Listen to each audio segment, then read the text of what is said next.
Hello, it is Carmen here with Mayco, and today we're going to review our glaze profile for Mayco Stoneware Crystal Glaze Midnight Rain. Midnight Rain is a vibrant blue glaze with a glossy finish. This glaze will break a bright green over texture. The crystals in the glaze are brown, and when they melt in the kiln, they can produce mobility and bring a brown and green variation into the glaze. So first we'll just check out our label here. This is always full of great information for our customers. So here we have our sample tile, which was fired to cone 6 on a white stoneware clay body. Here we note our firing range is from cone 5 to 10, but as you'll see when we review these tiles, there can be variation within that range. So we always do recommend to test before you put it on finished pieces or do a production order or anything like that. On the side here, we have our ACMI seal, the dinnerware safe notation, and then importantly, the lot number. You'll want to report this to technical if you do have any issues with any of our products. The dinnerware safe information, if you don't have one of these updated labels, can also be found on our website. So please check that out as well. We have basic results, applications, suggestions, and tips. In the suggestions and tips on our stoneware glazes, we do note the base glaze of all of our crystal glazes. So for Midnight Rain, the base glaze is blue surf. So if you're at the bottom of the pint and you have a lot of crystals and you want to extend that a little bit further, mixing some blue surf in there can help further the use of this product. So starting out, I'm going to go ahead and showcase some application, and then we'll go ahead and review our test tiles. So with our crystal glazes, we recommend to spoon them out onto a plate for easy access of crystals. This is definitely the most beneficial for glazes that have big, heavy crystals that sink to the bottom when mixing the jar or shaking it isn't quite enough. Sometimes they sink to the bottom really fast still. Midnight Rain is not a glaze that really has any issue with crystal dispersion, but for consistency's sake, we are going to go ahead and put it on a plate. So I've got my tile here. I'm going to go ahead and glaze it just like I've done these tiles here. I've got 1, 2, and 3 coats on the front, and then a total of 3 coats on the entire back here. So I'm going to use my this is the RB 144 number 4 soft fan, and we recommend these soft bristled fan brushes for glaze application. It can be really, really helpful. We do make a larger version if you tend to be light-handed or are glazing a larger piece. So I really like to make sure my brush is fully saturated. That's the benefit of these nice soft bristles on here. They really plump up with the glaze. I'm going to start spreading it on the surface here. And as soon as I feel my brush dragging or it's making a sound, I'm going to go ahead and put more glaze on my brush to make sure I'm getting a good, thorough application.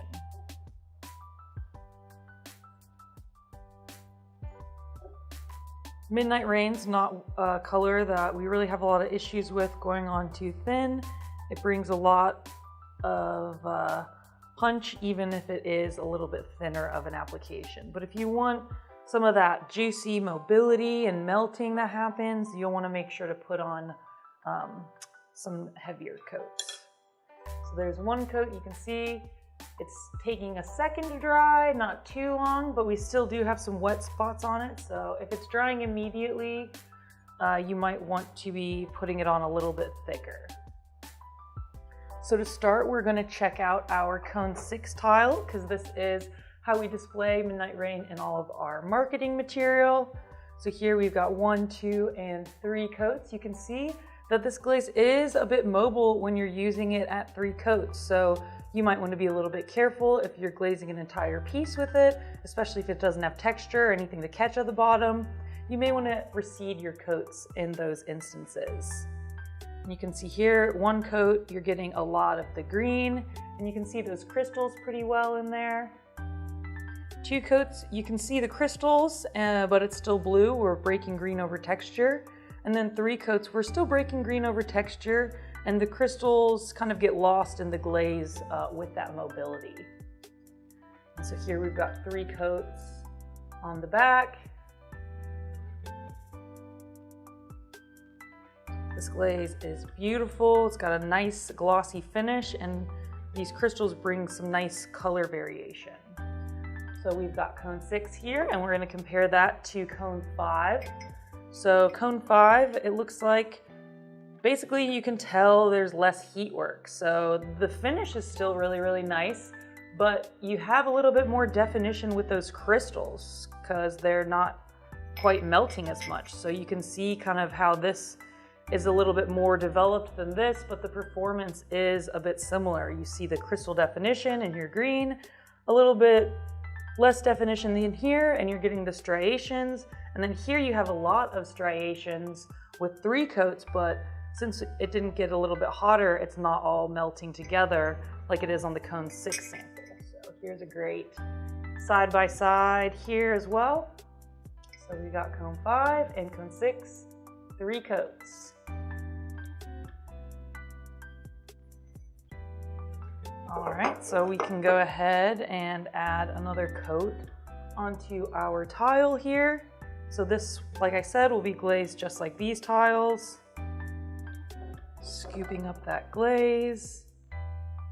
And this will be my 1, 2, and 3 coats. And on the back here, we're just doing 3 coats on the whole thing. So I'll load my brush up a little bit more.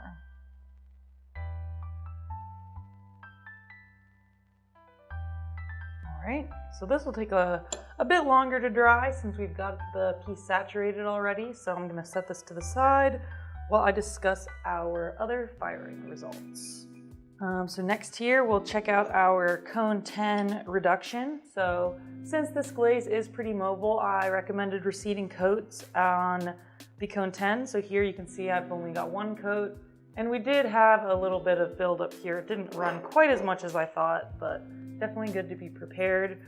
So this compares to the cone 6. So you can see that reduction kind of darkens the glaze a bit, and it kind of creates a nice contrast with some of the green and blue that you have there. And then here we're showcasing the Midnight Rain with flux.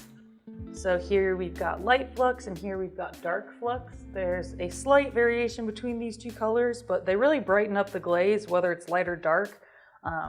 But these are 2 different products here. So light flux and dark flux. 2 coats are applied underneath Midnight Rain here.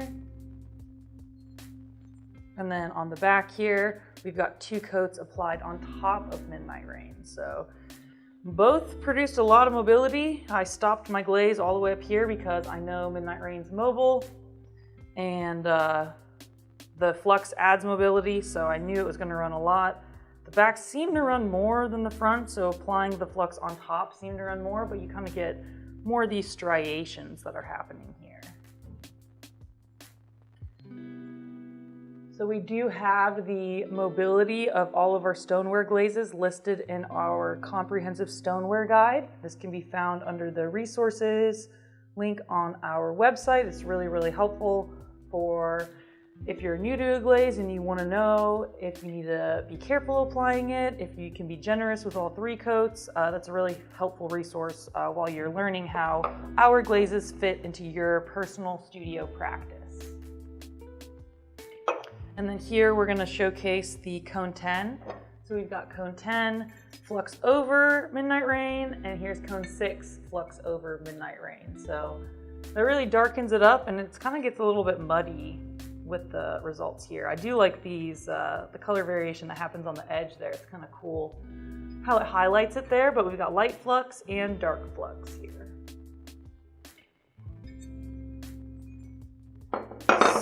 Next, we'll review how this performs on different clay bodies. So Midnight Rain isn't too finicky here. So we've got it on a dark brown clay.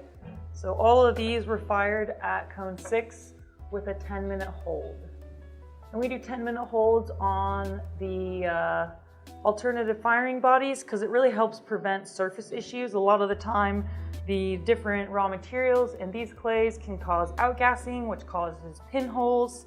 And a lot of the time, adding a 10-minute hold at the top of your kiln can really help alleviate any surface issues here. So hopefully you can see the color variation that happens here. It's kind of subtle because the clay body is really dark, but it's really cool. And then here we've got it on a speckled brown. Again, a 10-minute hold really alleviated surface issues that could have caused more problems here. But the color is not really affected too much by these other clays here. It's a really strongly pigmented glaze. So here we've got a white speckled. You can't really see the speckles through. A lot of the time these speckles will kind of mimic what these crystals look like anyway. So this is one glaze that you can't really see the speckles through too well, which is really surprising. Usually you can see them really well. All right, so we'll go ahead and go over our combinations and then we'll apply one more coat to our tile. And that's all that I will have for you today. So Midnight Rain, because it's so highly pigmented, there's not a lot of variation that happens with the different glaze combinations that we're showcasing here. We'll have our typical stoneware featured combo glaze on our website, but don't be surprised that there's not a lot of color variation. These are all going to be some sort of blue and green and brown, basically. But they all do have really subtle different nuances, so definitely check them out and see if there's anyone that calls to you. So these are ones I tried to pick that had some variety, and even with that, it's still not too different. Here we're showcasing Night Moth over Midnight Rain. So when we do our combinations, we apply 2 coats of each glaze. The Midnight Rain, we cut off a little bit sooner than we usually do. Typically we'll go down to the texture here with our second coat, but or our Night Moth is what we reseeded. Our layer, first we put on 2 coats of Midnight Rain to the bottom, and second we put Night Moth down to here because we anticipated that mobility that was going to happen in combination. So Midnight Rain really does like to move with heavy application, and especially when it's used in combination. So be aware, test out your glazes, see what you're layering together. It'll really help you. And then here we have Cordovan over Midnight Rain. So this created some really cool modeling that happened with the blue and the brown and the dark from the Cordovan. But you can see here these coats being reseeded. Again, the Cordovan, we left a lot of space and we still got a little bit of pooling around the edge here. And here we have Frosted Lemon over Midnight Rain. So the Frosted Lemon really brightened up that Midnight Rain here. But, as all the other combos, we still have blue, brown, and green, and mobility. So again, keeping that second glaze up a little bit higher, anticipating that mobility, and we still ended up getting some runoff. So when we're firing these and we're not sure how they're going to turn out, a lot of the time we will put it on a kiln brick. It's really helpful. It comes off a little bit easier than a cookie, but whatever you have access to is great. Just anything to save those kiln shelves. We also manufacture a really nice kiln wash. So if you do end up having an oops and it sticks to the kiln shelf, our Mayco kiln wash is really good for not letting your piece stick. So it'll pop right off of the kiln there. All right, so here we're gonna do our third coat. We're going a little bit easier because it's less, so there's the third one.